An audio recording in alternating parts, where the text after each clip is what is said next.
ہم ان کی عزت کرتے ہیں, ہم ان کا نام ادب سے لیتے ہیں. وہ الگ بات ہے کہ ہمارے دھرم کے اندر, ہمارے مذہب کے اندر, ہمارے عقیدے کے اندر یہ چیز نہیں کہ اللہ کے علاوہ کسی اور کو معبود مانا جائے, اللہ کے علاوہ کسی اور کی بندگی کی جائے. ہاں جو مہان پرش تھے ہم ان کو مہان پرش مانتے ہیں. تو میرے بھائیوں, کہنے کا مطلب یہ ہے کہ ہمارے ہندوستان میں جو حالت ہے, ہمیں اور آپ کو زیادہ دماغ نہیں لگانا, صرف اپنے اندر ایمان کو مضبوط کر لینا ہے, صرف اپنے اندر ایمان کو مضبوط کر لینا ہے, اور اپنے گریبانوں میں جھانک کر دیکھنا ہے کہ ہم آگے کے لیے کیا تیاری کر رکھے. وَلْتَنْظُرْ نَفْسٌ مَا قَدَّمَتْ لِغَدٍ, ہر نفس کو غور کر کے دیکھنا ہے, گریبان میں جھانک کر دیکھنا ہے کہ اس نے کل قیامت کے دن کے لیے کون سی تیاری کر رکھی ہے, کتنی نیکیاں ہیں, کتنے گناہ کے کام ہوئے ہیں. انسان جب شام ہو جائے تو شام کا حساب کر لے, پورے دن کا حساب کر لے, جب صبح ہو جائے تو پوری رات کا حساب کر لے, اور یہ دیکھے کہ کہیں ہم نے تو شرک نہیں کیا ہے, کہیں دیکھے کہ ہم نے بدعت تو نہیں کیا ہے. میرے بھائیوں, غور کرنے والی بات ہے کہ جب اللہ تعالی ہمیں توحید کی طرف بلائے, ہمیں اللہ تعالی توحید, ہمیں اور آپ کو توحید کی دعوت ملے, تو ہم توحید کو سمجھے, جس کو غیروں کی کتاب میں ایکیشور باد کہا گیا ہے. ایکیشور باد توحید, ہمیں اور آپ کو توحید کو سمجھنا ہے. کسی پیر, کسی ولی, کسی بزرگ کے اوپر بھروسہ نہیں کرنا ہے.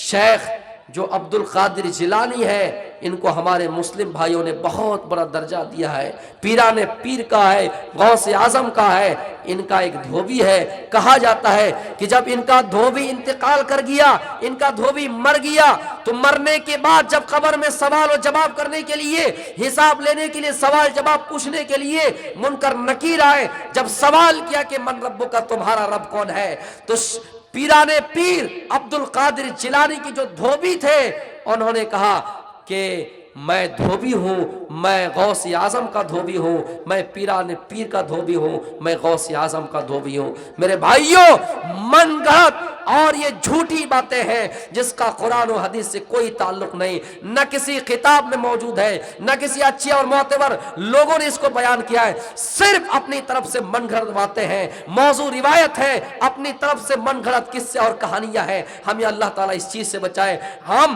ہمارا عقیدہ یہ ہے کہ اگر ہم اچھے ہیں, ہمارا ایمان مضبوط ہے, تو ہمارا جواب ہوگا ربی اللہ, میرا رب اللہ ہے. اگر ہم نہیں جانتے, ہمارا ایمان مضبوط نہیں ہے, تو ہم کہیں گے ہاں ہاں لادری. اس کے علاوہ کوئی اور جواب نہیں ہے, تیسرا کوئی آپشن نہیں ہے. یہ غیر مسلمانوں میں بھی اگر کوئی مانتا ہے تو ماننے دیجئے. میرے بھائیوں, ہمارا عقیدہ ہے قبر میں 2 ہی سوال جواب ہوگا, قبر میں سوال جواب 3 سوال جواب ہوگا, اور 2 ہی طرح کا جواب آئے گا, یا تو اللہ ہوگا, اور یا پھر ہم نہیں جانتے, یہ میرا جواب ہوگا. میرے پیارے ساتھیوں, پیران پیر کے بارے میں یہ کہتے ہیں, یہ عقیدہ مانتے ہو لوگ, پیران پیر چھوٹے میں بچپن میں جا کر چندرما پہ گئے اور وہاں جا کر چھپ کر رہ کے آ گئے. پیران پیر چاند کو حکم دیا کہ اے چاند, اس مہینے 29ویں تاریخ کو نہیں نکلنا ہے, 30ویں تاریخ کو نکلنا ہے, اس مہینے میں 30ویں تاریخ کو نہیں, 1 دن پہلے نکل جاؤ. میرے بھائیوں, اور اللہ سے جا کر کہنے والے کہ اے اللہ, میرے مریدین کو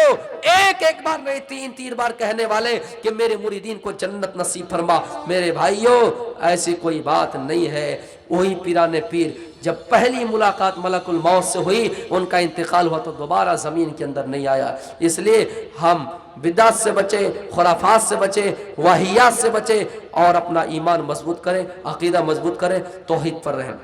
آخر میں اللہ رب العالمین سے دعا گو ہے بارہلا ہم سب کو کتاب و سنت کے حساب سے اپنے زندگی گزرنے کی توفیق عطا فرما. ہمارے اندر توحید اور ایمان کو مضبوط فرما. وما علینا الا البلاغ المبین. وآخر دعوانا الحمدللہ رب العالمین. السلام علیکم ورحمۃ اللہ وبرکاتہ.